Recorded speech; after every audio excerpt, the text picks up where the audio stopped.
Never run out of battery again with the iNIU portable charger, the slimmest 10,000 milliamp hour power bank that keeps your devices charged on the go. Stay powered up wherever you go. Click the link in the video description to shop now on Amazon. Welcome back to iPad Focus. I'm your host, Ewan Spence. Today we're counting down the top tech news from Apple this week. First up, let's dive into the iPhone 17 display debate that's been making waves. Apple Loop is here to remind you of a few of the many discussions around Apple in the last 7 days. This week, a flurry of discussion over the upcoming iPhone 17 and iPhone 17 Air displays started. The consensus has been that Apple will finally introduce its ProMotion technology to the base iPhone models, which would allow a variable refresh rate from 120 Hz down to 1 Hz. That now looks to be in some doubt. So why is this a big deal? Well, a bump up to 120 Hz would give that smooth scrolling effect, so this is still definitely a step forward. However, ProMotion has a dynamic refresh rate, meaning the iPhone's battery life can be preserved when there's static content on the display, for instance, and the refresh rate is dialed right down to 1 Hz.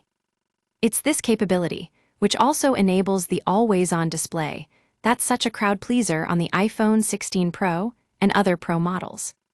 Next up, we have the annual Worldwide Developer Conference, or WWDC, just around the corner. Held at Apple's campus, the keynote session will be streamed on multiple platforms.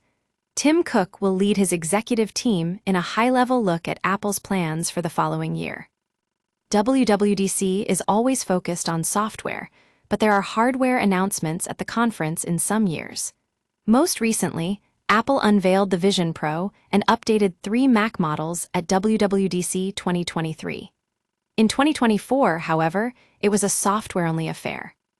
We can expect new iOS updates, including the renumbered iOS 26, which will be built around a new user interface to bring all Apple's operating systems closer together in look and operation. We'll also see some significant changes in smaller apps like Messages, Music, Notes, and even CarPlay.